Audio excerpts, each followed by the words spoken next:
नमस्कार, खुशियों के एम्बेसडर में आपका हार्दिक स्वागत है।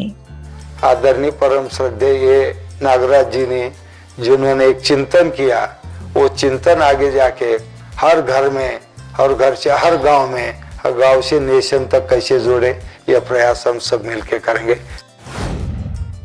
पिछली बार हमने आपकी मुलाकात कराई थी महाराष्ट्र के बहुचर्चित गांव हिवरे बाजार के किसानों से और वहां विकास की नई इबारत गढ़ने वाले पद्मश्री पोपट राव पवार जी से।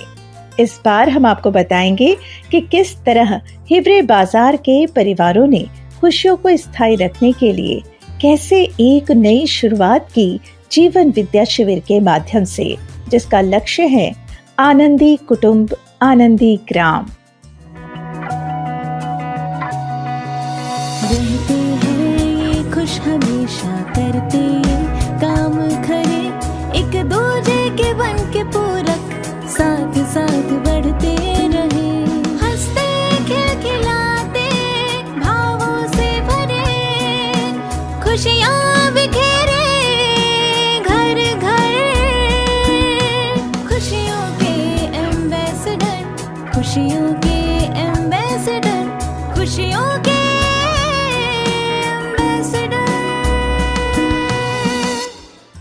एक वर्ष पूर्व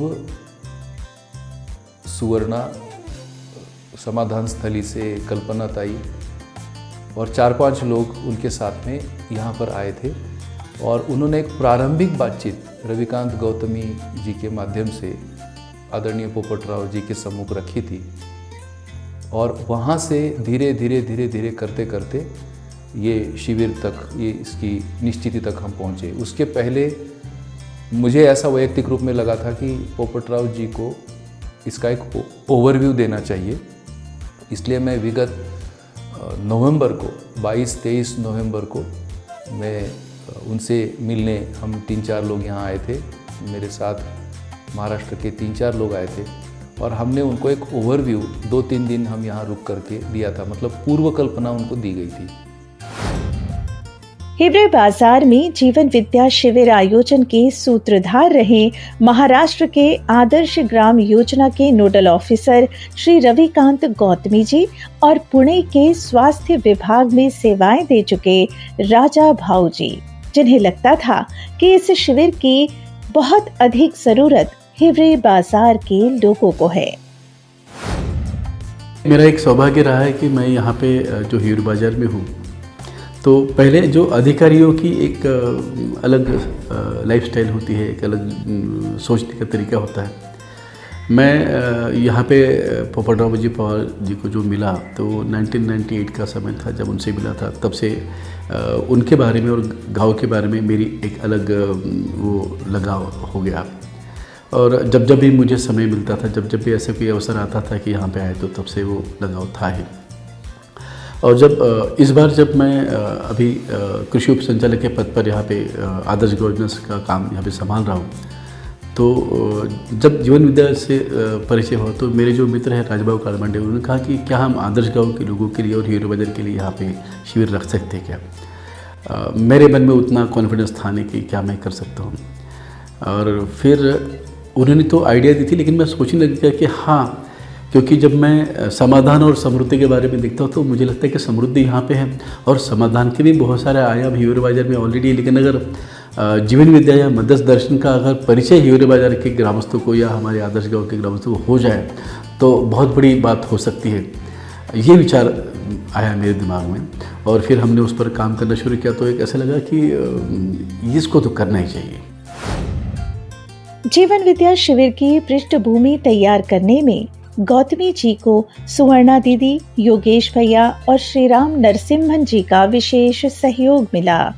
इनकी मुलाकात पद्मश्री पोपट राव जी से हुई और लंबी चर्चा के बाद ये तय हुआ कि एक शिविर का आयोजन हिवरे बाजार में किया जाए। हम हमेशा बोलते हैं ना कि सफल होना एक बात है और सफलता को बनाए रखना दूसरी बात है। तो हम सभी विद्या की भाषा में बात करेंगे तो सफलता को बनाए रखना तो अनुभव की निरंतरता के साथ की ही बात है, लेकिन वहां तक पहुंचे कैसे, उसके लिए तैयारी कब हो। तो सुबह की 10 मिनट की बातचीत में मुझ तक ये मैसेज पहुंचा और ये बिल्कुल सही बात है कि ये बहुत ही धीरे धीरे होने वाला काम है।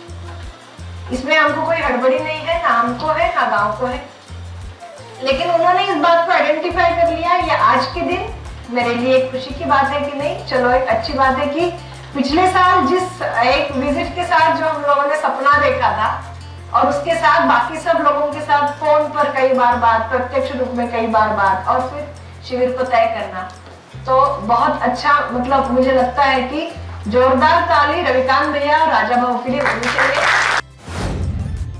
हिवरे बाजार में जीवन विद्या शिविर 4 से 10 जनवरी तक चला। इस शिविर का प्रबोधन मराठी भाषा में योगेश भैया ने किया और हिंदी भी श्रीराम भैया ने सहयोग किया। व्यवहार का जो प्रधान स्थली है वो है गृहस्थी, है ना। हम किसी परिवार के अंग हैं, फिर किसी समय में हमारा अपना एक परिवार बन जाता है, ठीक। तो कभी मैं पुत्र हूँ, आगे जाके मैं माता मतलब पति पत्नी बनता हूँ, फिर मैं माता पिता बनता हूँ, है ना। और काम करते समय मैं साथी सहयोगी बनता हूँ, फिर मैं गुरु बनता हूँ, और ये साइकिल चलती रहती है। तो एक मेरा अनुभव, जीने का अनुभव और सुख दुख का जो स्रोत है, जगह है, वो है संबंध। और वो संबंध मुख्य रूप से परिवार में है ना। और परिवार के सुख दुख को देखेंगे तो 2 प्रकार के बनेंगे, एक भावात्मक और दूसरा कार्य को लेकर। तुमने ऐसे क्यों बोला, ऐसे क्यों नहीं बोला, ये कैटेगरी है। तुमको ऐसा करना था, तुमने क्यों नहीं किया, वो भी प्रॉब्लम है। जो किया ऐसे क्यों किया, वो भी एक प्रॉब्लम है ना। बेडशीट उठकर फोल्ड नहीं करना, ये भी एक समस्या है। तुम बेडशीट ठीक से फोल्ड नहीं करते हो, ये भी एक समस्या। दोनों चीजें मुझे बोली गई है, मैं अपने ही से बता रहा हूँ।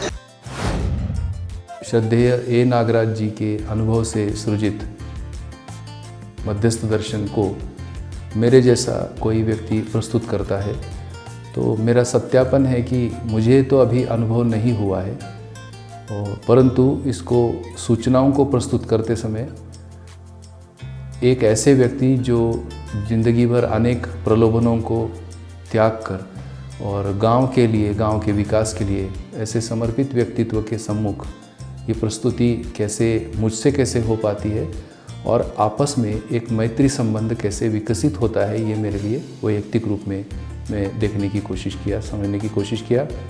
और एक अच्छा मैत्री संबंध हमारा और आदरणीय श्री पोपटराव पवार जी के बीच में स्थापित होता हुआ देख, यह एक प्रधान उपलब्धि के रूप में मुझको लगता है।